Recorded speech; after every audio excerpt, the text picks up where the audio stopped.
So as Matt mentioned, that at the start of the year, we point to 10 key issues that we're sort of watching on our radar. And this year that included the fallout from inequality caused by COVID-19, food security and hunger, hate, especially hate spread on social media, hate speech, and political upheaval fueling crises.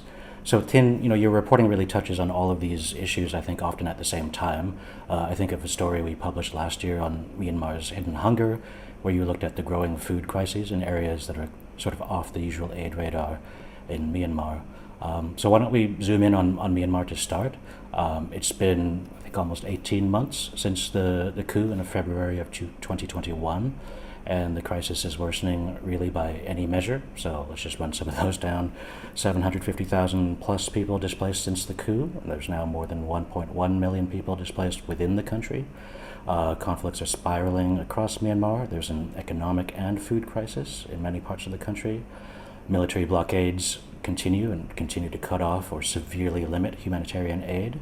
And I think for the international aid sector, there are sort of new or renewed dilemmas around how to go about humanitarian response. And I think, Myanmar civil society and ethnic NGOs are really pushing for a different way of doing things, and that's become an issue in terms of how to go about doing aid in a really complicated situation in Myanmar right now. So, then there's a lot to get to here. We know the numbers, but briefly from your perspective, how would you describe the humanitarian situation in Myanmar right now? Well, I guess, the short answer is that absolutely terrible, right? The what's happening in Myanmar has fallen off the news headlines. The New Humanitarian is one of the few, I would say, news outlets that's still publishing, but a lot of the times the only instances where you hear about news in Myanmar is when there's major conflict or when there's the trial of Daw Aung San Suu Kyi going on. But the situation on the ground, like you said, it's has just worsened. More than 1 million people displaced, three-quarters of whom were as a result of the coup. Again, like you said, you have to remember monsoon season is now currently underway. There's a lot of heavy rains and flooding, even in areas where people are not displaced. So there's a lot of concerns, in terms of shelter and health and the well-being of these IDPs. More than 1.1 million. Food price spikes, as well as fears over shortages of fertilizers and pesticides have really had an impact as well on Myanmar, because Myanmar is an agrarian country, but they still rely quite a lot in terms of products that are being imported. And, when Myanmar opened up, it sort of got plugged into the global economy. So what's happening around the world is also reverberating in Myanmar. Let's not forget also that the coup actually came on the back of a COVID-19 pandemic, and the pandemic has had a devastating impact on Myanmar's economy. So, we're seeing multiple layers of tragedy unfolding. More than 4 million children, and that's half of school-age children in Myanmar, have not been to school, or at least have not had proper education now for 2 years. So in all senses of the word, it's a really terrible situation. And a lot of the humanitarian needs go way beyond just the conflict. Like that story that you mentioned, right, about Myanmar's hidden hunger. I spoke to farmers in two of the main cropping regions in Myanmar, in the Irrawaddy Delta and the dry zone. And what they've told me is that they're having to sell livestock, which is a key asset for the kind of agriculture that Myanmar does, which is not mechanized, but is based on manual labor and animal labor, and having to dip into savings to actually make ends meet. So there are real concerns around what would be the wider fallout in terms of food insecurity when farmers and farming households themselves are having to cut back on their own, consumption, as well as what they're growing. And COVID-19 has not disappeared either. So, despite all of that, the last I found from the UN was that only 11%, 11% of the 2022 humanitarian response plan has been funded. There are of course issues around access and working with the junta, like you said, but I guess we could go into that later. Definitely, I think we will definitely get into some of that. You mentioned that the story, as far as the international community is concerned, is one of those crises that has fallen off the headlines this year. As you're the founder of Kite Tales, which tells stories from Myanmar people in their own words often, and of course you regularly speak to people in Myanmar for your reporting for us and for other media. Can you give us a sense of how difficult it is for journalists to work in Myanmar right now? How are they getting information out? It's incredibly difficult to be a journalist in Myanmar at this point in time. And there are multiple levels of difficulties. First is just to even gather the news, right, which is a basic part of a journalist role. But it is now quite dangerous to identify yourself as a journalist, particularly if you are working for a news outlet that is not friendly to the junta or that it does not support the military. So even calling people up, contacting people, identifying yourself, telling who you're working for as a journalist, it can be dangerous. Are you calling from a mobile phone? Will they be able to trace you from your number, find out where you are? If you're emailing them, will people be able to compromise your email? These are the things that journalists now have to worry about, even from the get-go, just when they're starting to gather news. Then second, once you get the information or you've got your story, how do you then file it, right? Ideally you would use secure communications channels, and that's what I try to do with every single person that I interview or that the Kaitel support. But it is not always possible because you need reliable internet connection to be able to use some of these channels. And that's not available because the junta has shut down internet connection in many parts of areas where there's active conflict. So both journalists and ordinary people are having to rely on more traditional, just calling on the mobile phone, sending text messages, or some of them may still have, because of the way Facebook works, right, where you can use with really low bandwidth, maybe use Facebook Messenger to share information. There really is no other way, even though they know that this could put them in trouble, because there could be information on their phone that could incriminate them. And I'm saying this because what the military has been doing is stopping people at random and checking their mobile phones. They want to see if you're using a VPN, which is one way of bypassing the controls that the military has put in place. They're also searching for any images, any photos or videos, or even any messages that you may have shared with friends, expressing opposition to the junta. People have been arrested also based on what they have posted on social media, right? So it's extremely dangerous, and journalists have to be extra cautious when they're contacting their sources, when they're contacting their editors. And a lot of the times what they try to do is to have two phones, a phone that they use for these at home, and then one that they will take out with you so that when there's a checkpoint, they can show that phone. They have had to hide their equipment in different places because, even if you go out and your phone is checked and there's nothing, what the authorities have also been doing is to turn up at your house, at the building that you live in, and doing these late night spot checks. So a journalist that we're supporting in Myanmar through the Kite Tales, they wrote about how they spent a terrifying night trying to, frantically hide their video camera, their notebooks during one of those evenings.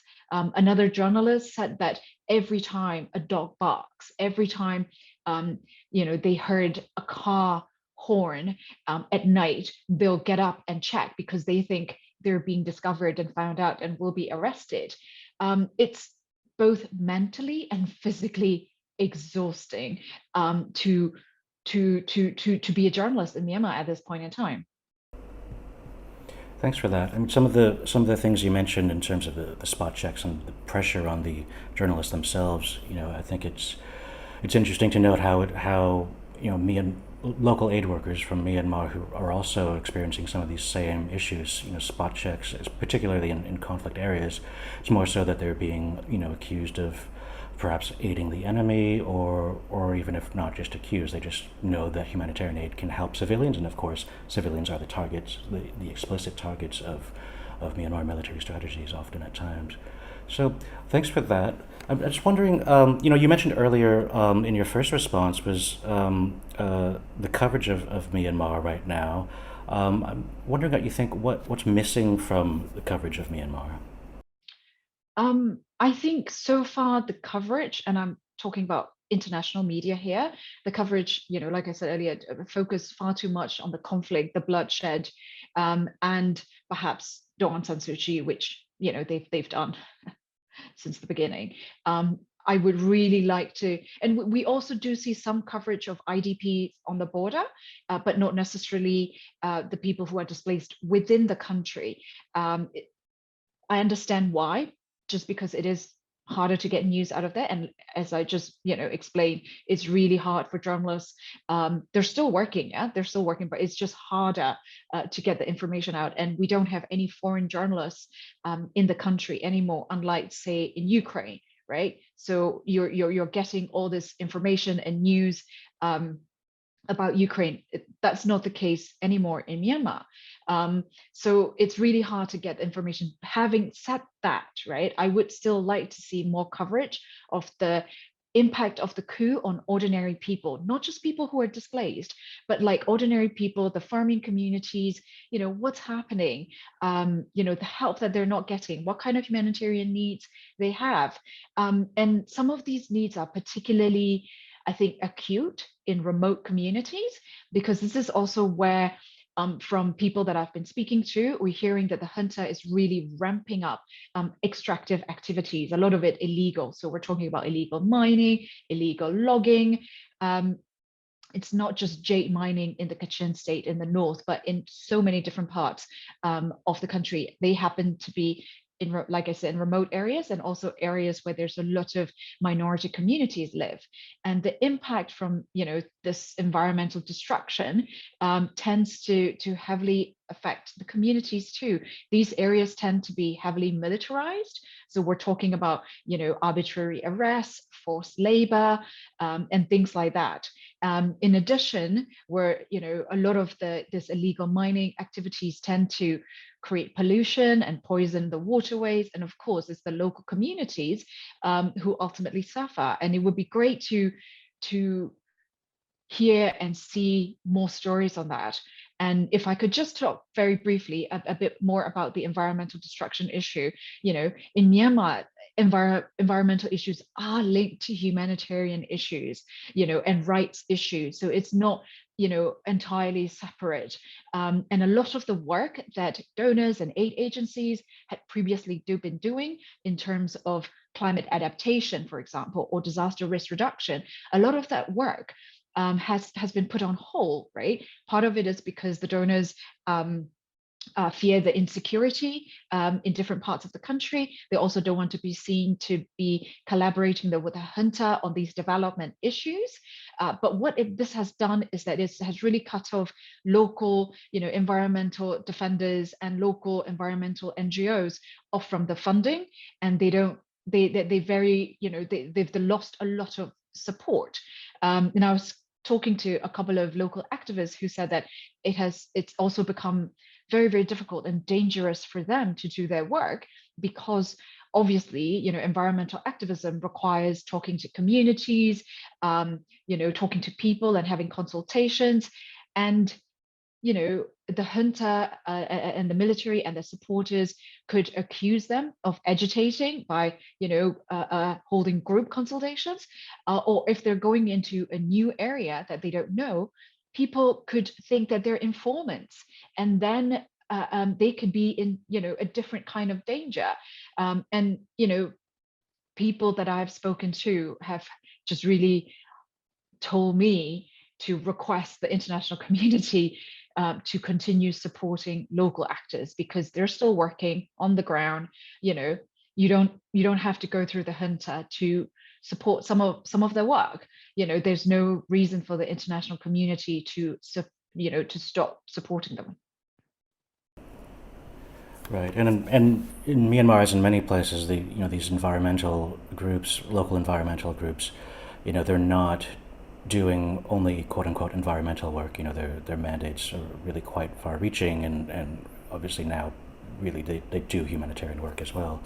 I'm wondering what are they telling you about how difficult it is to get project funding? I think a lot of, as you say, donors cut off you know, disaster management funding, disaster risk reduction work, which is, typically seen as especially the latter, more development focused sometimes. What are they telling you about how difficult it is to access this sort of longer term, non emergency, quote unquote, project funding? Yeah, so I've actually spoken to at least one donor as well who said that they've had to sort of take back some of the, not take back, but like they've had to sort of like tell the headquarters that there's a large chunk that they haven't dispersed, just because um, it was just so difficult for local groups to work. Whereas the local activists and groups that I've been speaking to said they're still working, but when they ask the donors about how they're going to get the funding or can they get the disbursement, they're like, okay, there are issues with banking, there are issues with transferring money. Obviously the junta has put in place restrictions in terms of right dollar amounts that you can have in the banks, and also some have told me that they've been told that look, the situation is really volatile, and therefore they're sort of reviewing a lot of the funding and the projects, and therefore they're not going to fund anything immediately at the moment, even to continue some of the projects where they may have signed contracts. And you know I find the whole banking argument strange, because Myanmar's opening only really started a decade ago, and there was donor funding, donor funds going to projects and development projects. I'm not just talking about humanitarian ones. Before that, right? Donors found creative and flexible ways to fund local groups. I think they can do that again because, like you said, right, a lot of the environmental groups, and that include ethnic minority NGOs as well, right? They're not just doing the environment. A lot of the environmental projects are linked to corruption, right? A lot of them are linked to human rights abuses, and a lot of them lead to displacement. So it is such an area that overlaps all sorts of humanitarian needs, and yet the needs have increased massively, and yet they don't their support or their funding or the projects that they have has decreased. So it's a really worrying situation. Okay. I And mean, I guess, sorry, sorry, go on. Irwin, just one thing that just come to me. um, you know um, I think it's really important for, I think, donor community to also know that supporting local groups who are working on the ground is one way to ensure that people don't have to rely on the junta. Okay, thanks for that point. I think the crisis has been a real challenge for humanitarian aid emergency response from local groups, especially obviously Myanmar staff, but also just the broader way that the international system actually works. We've seen international NGOs and UN agencies and foreign governments kind of challenged and criticized for their stance, for negotiating with the military junta, for a perceived lack of support for local groups. I think there's been a lot of criticism, and that's really been a challenge for everyone involved. I'm wondering, from your perspective, how do you see these sorts of aid dilemmas playing out? I guess there are two aspects to this a dilemma, right? One, I think, is probably for the immediate humanitarian needs, and the other is for the longer term development aid, right? Let's just start with the immediate humanitarian need because that's big. That's a lot of it, and personally, I can understand, how INGOs need to negotiate, right, with lots of different people for access. And that includes a lot of unsavory characters, right? It happens in every country, in every conflict, South Sudan, Yemen, Afghanistan, Myanmar, right? And so in Myanmar's case, that might include the junta. So I don't want to be very black and white about it. And also because I think in the aftermath of Cyclone Nargis, right, we'd seen that the UN and the INGOs managed to set up a humanitarian aid system that worked. Now, having said all of that, I think one of the reasons perhaps the local, civil society organizations are really upset with some of the INGOs and the donors are based on a few things. Number one, we know what the junta is capable of when it comes to using humanitarian aid, either as a bargaining tool or a PR exercise, right? So that they are no longer international pariahs, to show that, hey, we're letting some aid in. So they need to be prepared for that. They need to be prepared that they will in some way become a tool that the military junta will be using. And I guess they need to have strategies to counter that, that their organization will be used in the junta's PR campaign. But if the aid reaches those people who need it most, perhaps the end may justify the means, right? This is something that I think aid workers a dilemma that aid workers have to face in every situation. But I think what they shouldn't do is to let the junta dictate the terms of the aid, or to say, leave it to us, we will do the delivery. And I think a lot of the anger is based on that, in the feeling that they're letting the junta dictate those terms. I think it's really important to remember that most of these areas, I wouldn't even say some, most of these areas, they need humanitarian aid exactly because of the junta's actions, right? So giving, aid to the arsonist so they can help people who have been displaced by the fire that they started, it leaves a sour taste, I think, for many people in Myanmar. I think another thing that the local communities are upset about around this aid dilemma is that not only are some of the I don't want to say all of them, some of them, letting the junta dictate it, it's just that they also are not talking to a wide range of actors, right? Because there are now vast swaths of Myanmar territory that the junta no longer controls, right? So if you want to really reach everyone who've been displaced and need humanitarian aid, you can't just rely on them to deliver to deliver the assistance. You also need to be speaking to, the ethnic armed organizations and ethnic groups, and possibly even the NUG, the National Unity Government, which is the interim civilian government set up by the former members of the members of parliament who've been elected but did not, get a chance to take power.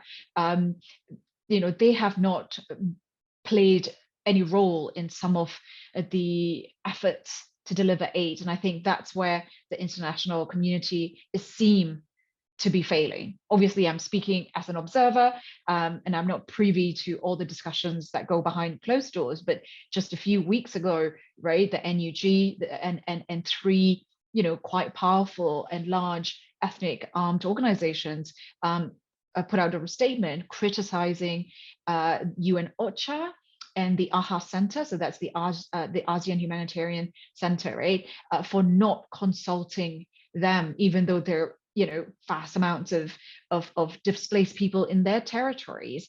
Hundreds of civil society groups have also criticized that decision. And I think that if that is really true, that the UN and AHA Center didn't even consult them about delivering aid and only relied on the junta, I think that's really shocking. In terms of development aid, it's, like I said earlier, there are still local groups working in country. It's really difficult and difficult conditions, but they're still working. And I don't see why international community cannot fund them. Well, let's talk about the NUG, the National Unity Government that you mentioned. I think the concern from some international aid workers in Myanmar is that they understand the calls to recognize the NUG and to negotiate with them and to go through them, to work through them. But they also the perception is that the NUG does not control territory, that they do not control, they have moral authority, but they don't have authority. Where do you think the NUG goes from here? I know they've been talking more recently about the territory that they do control through their different alliances. Where do you see their actions moving forward from here? Yeah, it's interesting you mentioned about their territory. So they have said, I think around April, May, that they now control almost half of the country's territory. It's very difficult to verify these claims from both sides, right? It's very, very hard. But having said that, I do think they now control, a significant, part of the country, and the junta has been losing territory control in many places, but also a lot of them are in the areas controlled by ethnic armed organizations. So it's the combination of ethnic armed organizations and the People's Defense Force, right? The PDFs, who are essentially local resistance forces, many of whom are aligned or under the control of the NUG, but not all are. And the NUG, so in that sense, they now have some territorial control, and they are now providing more services on the ground. So they've been doing quite a bit particularly on education, but they've also started working on health, and a lot of the times as well. Again, they're not doing this, they're not delivering this, directly, but they're doing it through a lot of ethnic NGOs and just local civil society organizations on the ground to do that. But I think the NUG really needs to talk more about it and also do more, not just, for me personally, the NUG also has been focusing a lot on what they call the resistance war, right? The fighting and the conflict, and all of that, rather than the governing aspect, even though they are doing it and they seem to be ramping up more and more of it. I think they need to talk more about it, both publicly and privately, and the international, diplomatic channels, because like you said, they have the moral authority, but they also really, really need to show that they can actually govern and that they are doing the governing bits and the parts that they can. So they're not perfect. There are big challenges in terms of, the cabinet is in, members of the cabinet are in different places. A lot of the time they're having to sort of govern online and, share their messages through this, not like a traditional government. But, they are still the most progressive cabinet that Myanmar has seen in its modern history in terms of representation. Thanks for that. We've talked about some of the the risks that journalists are facing, that aid workers are facing. What about everyday people who may not identify as either? You can be accused of supporting one side or the other, and we've heard a lot about reprisal attacks, things like that. What have you seen? So there's a lot of tension and fear.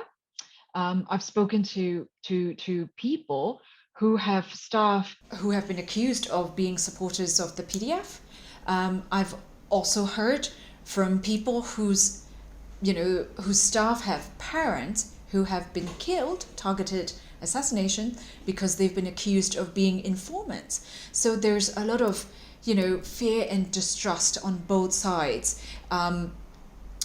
There's a new group called Thin Lei, which was formed perhaps a couple of months ago, if I'm not wrong, and it's sort of loosely translated like blood brothers, and they're aligned with the military, and what they've been doing is essentially targeting members of the National League for Democracy, NLD, the ruling party before the coup, the party of Aung San Suu Kyi. And I recently also just heard that a relative of mine was arrested for supporting PDF, but we've no idea if that's true or not, because it could have been just somebody who disliked them making a complaint. And these days, the junta is very trigger happy and arrest happy. And it's almost like, we're in the days with the East and West Germany when family members might be informing on each other. It's a terrible, terrible situation for people in Myanmar, because you don't know who's listening to what you're saying, and you don't know who you're going to anger. Thanks for that. Let's talk a little bit about hate speech. There's been a bit of a turn in Myanmar to some degree. I think people thought of Myanmar as this textbook case for hate speech on Facebook and social media. This was in previous years directed at the Rohingya minority in particular, but also many different ethnic minority communities around the country. But views have shifted since the coup. Can you describe how and what sort of fueled this shift? Yeah, so I've spoken to Burma Buddhists, which is the dominant, the majority ethnic group, as well as members of minority groups, including the Rohingya, and it's really interesting, because what seemed to have triggered the shift from the people that I've spoken to were the news and images, and this was just within a few weeks of the coup, with these images of the military burning down villages, right? And then claiming that the villagers did it themselves. You might remember, Irwin, that I think in 2017, when this atrocities against the Rohingya happened, so-called clearance operations, right? This was the exact tactic that the military had used, that they claimed that the Rohingyas burned their own houses and that they weren't responsible. And a lot of the people at that time bought into that propaganda.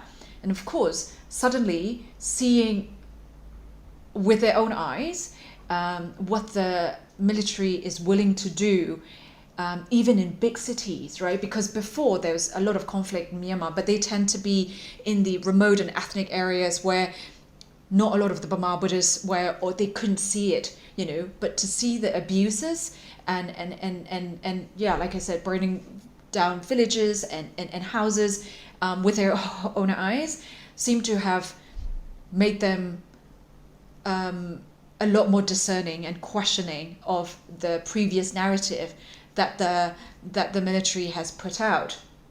Of course, we can say that this should have happened earlier, and I wish it did, but at least it is happening now. And Myanmar was under military dictatorship for half a century, right? And successive military leaders, they've used religion and ethnicity to divide and rule. And we saw that even under the civilian government, under the NLD, the situation didn't improve for many, minority groups. So it's going to take a long time to really undo this toxic legacy. But I'm hoping that we've started on that process. How prevalent? I know this. It's easy to see this change in attitude on social media. Many people are just putting out. Last year, we're putting out apologies. I used to think this way. Now I don't. I'm so sorry. Just really striking sort of statements that you never thought it would have happened a few years ago. How prevalent is this beyond social media, and how what kind of change do you think in what needs to happen for this sort of change to endure past the present moment? It is definitely being pushed, I think, by the younger generation, right? The Gen Z that we've all heard about most of last year on Stories of Myanmar. They are definitely the ones that are really questioning the the previous taboos around race and religion and discrimination and ethnicity. The older generation has been a little bit slower in following, but just from cursory interactions, even among, I guess, my own acquaintances and relatives, there has been a shift in we can say it should be faster, it should be more, but like you said, right, it's something that we couldn't even anticipate just a couple of years ago that something like this would have happened. I do hope it will last, but I think it will only last if there is sustained effort, right? particularly on the part of the Burma Buddhists, right, to acknowledge that what has been done, how bad it has been, and not get defensive. A lot of people have also said, oh, I was not part of it. My family was not directly part of the discrimination or the hate speech, or that, oh, the Burma Buddhists also suffered too. Sorry, but the magnitude of discrimination and hate speech and suffering, it's just not comparable, and I think we need to acknowledge that. We need to do better, not just now, but in the future, and constantly, right? It has to be a constant, sustained effort. And I say we because I am a Burmese Buddhist and I belong to the majority religion and race. And I have definitely, even if not deliberately on my part or my family's part, I have definitely benefited from belonging to the right race and religion, through no efforts of my own. It was just purely accident of birth, right? And I think we need to acknowledge the harm that's been done, promise to do better, and then do better if we want to sustain this. Thanks for that, Thin. I think in a couple of minutes we'll open up to some questions from people in attendance here, but let's quickly just talk about food before that. Food security is obviously top of mind for everyone. I think just yesterday a new UN report estimated that nearly 10%, 9.8% of the world's population was affected by hunger last year. This is sort of chronic hunger levels that have risen through the pandemic, and that doesn't account for the Russian invasion of Ukraine this year, which is really disrupting supply chains. I know you're working on some upcoming reporting for us at TNH. You also recently wrote a piece trying to counter some of the assumptions around food, specifically looking at the assumption that we're on the brink of a devastating food crisis. What do you think the headlines get wrong about that? I think two main issues. One is we're not having currently a food availability crisis. What we're having is a food price crisis and a food accessibility crisis, a food affordability crisis, right? When people see headlines saying food shortages, they think there's not enough food. That is not true. The world has been, producing more and more food since the 1960s, and yields have been on an upward trend, including staples like rice, wheat, and corn. Right? Yet, according to the UN report, that just came out yesterday, like you said, 1 in 10 people went to bed hungry last year, right? The real reason is that people cannot afford this food, or they cannot access this food, perhaps because of conflict, or that they don't have markets nearby, or because of government restrictions. It's a pretty important distinction to understand, and a lot of the time, hunger is a result of political decisions, right? Again, let's go back to Myanmar example. Myanmar is poor, but we're a food surplus country. That means we grow more food than we can actually consume. So we do export it. And yet there are many places in Myanmar where people were going hungry even before this latest, the coup and the conflict, including the Rohingya. And that's because of government policies that have not invested in infrastructure, policies that restrict their movement, their ability to do jobs, and not having proper social safety nets. So I think, we need to really question what is the fear, right? It's the crisis is about people not being able to afford or access it, not that we don't have enough food. And secondly, I guess briefly, the other thing that I think get wrong is people, particularly when people talk about exports, right? You hear about how Ukraine and Russia jointly account for like a third of the global wheat supply. But a lot of the time, what they're talking about is export figures. That's not total production, right? Last year, the world produced 776.8 million tons of wheat, right? Of which nearly a quarter were exported. So when we say Russia and Ukraine account for a third of the world, a third of the world's exports, we're talking about a third of 25% of global wheat production. That's a totally different figure. Most of the food that we produce is consumed around the world.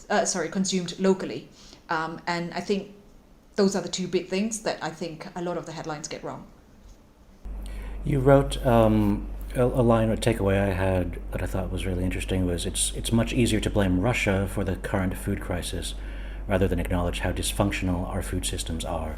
Can you briefly elaborate on that? What did you mean by that? Yeah, because our food systems are in shambles, right? They're broken. They're unequal. They're unsustainable. They're unhealthy. They're environmentally destructive, and a lot of experts have said, this is not just coming from me, right? A lot of the experts have said that the failure to reform these systems were the reason why we're now having a third food-related crisis, right? Food price crisis, but let's just say food. A third crisis in 15 years. We had one in 2007, 2008, another one 2011, 2012, and now we're having again. I mean, this just keep happening because the systems are just broken. Food systems are responsible for a third of total man-made greenhouse gas emissions. So they're really contributing to climate change, which is, bringing lots of more intense storms and things like drought, right? The Horn of Africa is currently undergoing a devastating drought that could, put millions of people in acute hunger. Food systems are also the primary driver of biodiversity loss. Bad diets are a leading cause of mortality at the moment, and what experts call nutrient deficiency, right, or multiple forms of malnutrition. So we're not just talking about people who are stunted or wasted, but we're also talking about people who are overweight and obese or don't have the right nutrients for their bodies to function or develop. Malnutrition is one of the biggest killers these days. So the food systems, the way they currently operate, is just not tenable. But of course, it is much easier to say Russia is the reason why we are currently having this crisis, instead of looking at what are the other factors that may be causing all these problems. Okay, thanks for that, Tim. I think we're ready for some questions. Matt, did you want to take it away? I think there's a question in chat. Yeah, for sure. There's a question in the chat, and if anyone else has any questions, feel free to you can ask them. You can ask them out loud or type them in the chat, whatever you prefer. But we have a question from Haley for you, Thin. She asks, do the conversations you have in Rome, where the major food security organizations are located, do they give you hope about how humanitarian organizations are shifting their responses and thinking, or is it more business as usual? So I guess it's important to remember that just last year, right, less than a year ago, we had the Food Systems Summit, which was this big event that was supposed to be talking about how to transform our food systems, right, to make them more sustainable, more equitable, etc. I worry that a lot of the discussions, I mean, there was a lot of controversy around the summit, but there were some really important discussions that took place. I worry that a lot of that have sort of been pushed aside, and policymakers are now just looking at immediate needs. And I really worry that that's going to worsen things. Like, for example, in Europe, not just Rome, in Europe, there's this concerted attempt to water down a lot of efforts to make food production more sustainable, more green, by saying because of the Ukraine crisis, there could be food shortages, and therefore we shouldn't implement these anymore. So, the food agencies in Rome are still sort of talking about the importance of, supporting smallholder farmers, the importance of making sure that we don't just, convert forested land into farmland. They're still talking about the same things, but I fear that some of the policymakers are now looking at short-term wins rather than looking at long-term viability. And so unfortunately, I'm worried. I'm worried that again, people are using Russia and Ukraine as an excuse to roll back a lot of the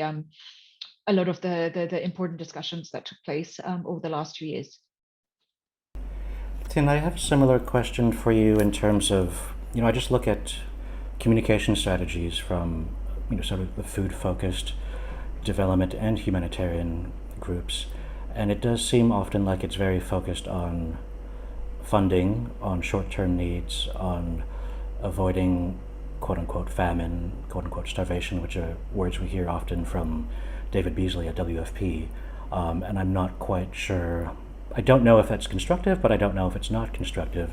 It seems during the G7 last week, the communique promised, I forget the exact amount, how many billions for food, and it seemed like the humanitarian organizations were saying it's not enough, it's not enough. Some of the more longer term focused organizations weren't talking about the funding shortages, which are, everlasting, but really addressing some of the longer term causes that cause these shortages. So I don't know, that's kind of a rambling question, or I'm not sure if there's even a question there. I guess I'm just wondering from your perspective, where you cover this issue so closely, is it like climate change, where if you just keep saying that things are terrible, yeah, they are terrible, but what does that actually produce results for these organizations? Does warning of famine actually get more money, or is there a better way forward? Yeah, that's a great question. And I think, so the weird thing is, right, David Beasley himself has also talked about how you can't just provide humanitarian aid to just stop acute hunger, right? You need to do it so that it doesn't become chronic, so that the acute hunger doesn't take place, it doesn't happen in the first place. But I guess, famine do make headlines, right? We're journalists, and we know that if the head of a UN agency said that there is famine looming, that will make a short story or a short tweet or something, and unfortunately, I think that probably has an impact on how the story is being told, how this message is being sent out. And with the journalism, the media world, we've had so much attrition over the last few years. And people, I think, people in general, and sometimes journalists as well, tend to take food for granted, right? Because we think like this is something that we come into contact with every single day. So we know what it is, we know how to report it. But there are so many important nuances around those numbers: acute hunger, chronic hunger. Are they, like you said, are they on the verge of starvation? Is this, because famine is a very technical term, right? That there's the IPC classification, you have different stages and levels. Is this an emergency phase? But for ordinary people, and I think ordinary, general journalists, they wouldn't know the difference.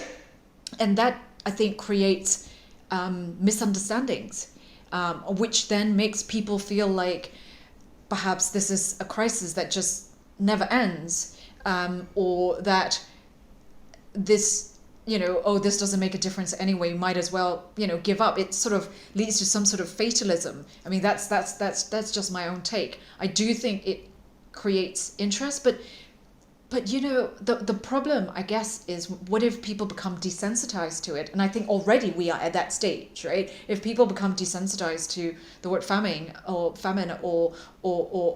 that people are on the verge of starvation, then there's not much more we can go beyond to try and get aid, to try and get support. And sometimes I think some of those messages are sent to perhaps to donor or at a high level, for to get the political support, but perhaps if you don't have the technical knowledge, or if you haven't been following, then it's so easy to just take it at face value and get it wrong. I think that's the same thing with the whole coverage around Ukraine, right? The food shortages, accessibility versus affordability versus availability and export figures. I don't know if I answered your question, but I'm not sure if I posed a proper question, so I think you answered whatever I tried to do. Thanks. Maybe briefly, I'm wondering for you personally. You've covered, you used to cover Southeast Asia specifically, and obviously you're still covering Myanmar. You can't not cover Myanmar. But I'm wondering, your current, focus on food and food systems. What interests you about this? Why have you decided to specialize in this field? Well, number one, I am a massive foodie. I love. I mean, I live to eat. That's me. That's my motto, right? I love reading, writing, watching, listening, all about food. So that's one thing. But Myanmar is an agrarian country, right? So I learned from a young age how important food production and agriculture is for a country's development, and for people's well-being. And having said that, it wasn't until, and I've said this many times before, I think 5 years ago when I moved to Rome, I interviewed a scientist called Andy Jarvis about food and climate change, and he compared the two, agriculture and climate change, as being in an unhappy marriage. He said because they're so intricately linked to each other, and affect each other, but they're also so antagonistic towards each other. So agriculture, is affected by climate change, but the way we are doing agriculture is also contributing to climate change. And I think that's probably when it sort of like something went off, and I was like, yes, this is possibly the most important thing I could be covering, because it covers two of the most critical existential issues we're facing. Okay, thanks for that. I think we're coming up to the bottom of the hour, so I think we'll wrap things up quite soon. Thin, I just wanted to go back to Myanmar with the final question for you. We've talked mostly about Myanmar and food now. It's a very difficult story to cover, and I think that must be especially true as a Myanmar journalist, where the country is in crisis, but and you're covering it, as a journalist, but it's also very personal for you. I'm wondering what motivates you to keep going, and what gives you the hope to keep going. The new generation, gives me hope. They motivate me to keep going. It's just been awe-inspiring, actually, to see them grow up and to see them push Myanmar society to grow up, to become more progressive, to sort of go beyond, to see things from a different perspective. And like I said, Myanmar used to be a very conservative society and very closed. That is changing. Maybe not as fast as we like it to, but the new generation has been integral in that, and it makes me feel less impotent. It's extremely frustrating to be afar and to be covering it and feel like there's nothing I can do. It keeps me going, and doing things with the Kite-tellers. We're currently supporting 10 storytellers, so 7 journalists and 3 illustrators, for them to write anonymous diaries about life in Myanmar. And it's a small group, but we're supporting them financially, and getting their stories out. That makes me feel like I'm actually doing something a bit more concrete. That helps me. But I guess one last thing that gives me hope is that what the military junta wants is the world to forget about Myanmar, right? They want the world to think that Myanmar is a failed state, a lost cause, and therefore, the international community should just leave it to them, the only stable institution in Myanmar, so that they can do whatever they want with it. And I feel like if I don't keep talking about it and writing about it, would mean giving in to the junta and letting them win, right? Giving it, so we can't give up. We have to keep talking about it. Thanks so much for that, Thin. It's been great to talk to you about this. I think that's all the time we have at the moment. So Matt, let's go back to you. Yeah, that's pretty much it. There's just one final question that came in from Kirsten just at the end there, who asks, as a comms person at an aid organization focusing on eliminating hunger, Kirsten wonders how we can better support you journalists to make your clients better understand the difference in all the phases around hunger. So maybe if we could answer that one quickly, and then we can wrap up. Yeah, I mean, I guess, excuse me. Recently, IPAS Food did a journalism workshop, with experts talking about what was the issues with the coverage of the Ukraine crisis, and I took part in it. That kind of thing was helpful. There were journalists who attended as well, but it's tricky because journalists are constantly rushing to meet deadlines, and now there are fewer of us doing more. So sometimes it's hard to just even take an hour away to be attending a workshop. But I think anything, fact sheets, quick Q&As, short videos are always helpful. Things that will work for busy professional journalists, but a way for them to sort of understand. But you need to also send them out. It can't just be something that happens once. I think it's something that you need to keep informing the journalists regularly, perhaps before the SOFI report, the State of the Food Insecurity, which the UN just came out, but a week or 2 weeks before it come out, a week or two before the hunger hotspot reports come out from FAO and WFP, a couple of weeks before some of these announcements and reports come out, or maybe immediately after, so I think it's something that you need to keep educating general public as well as journalists.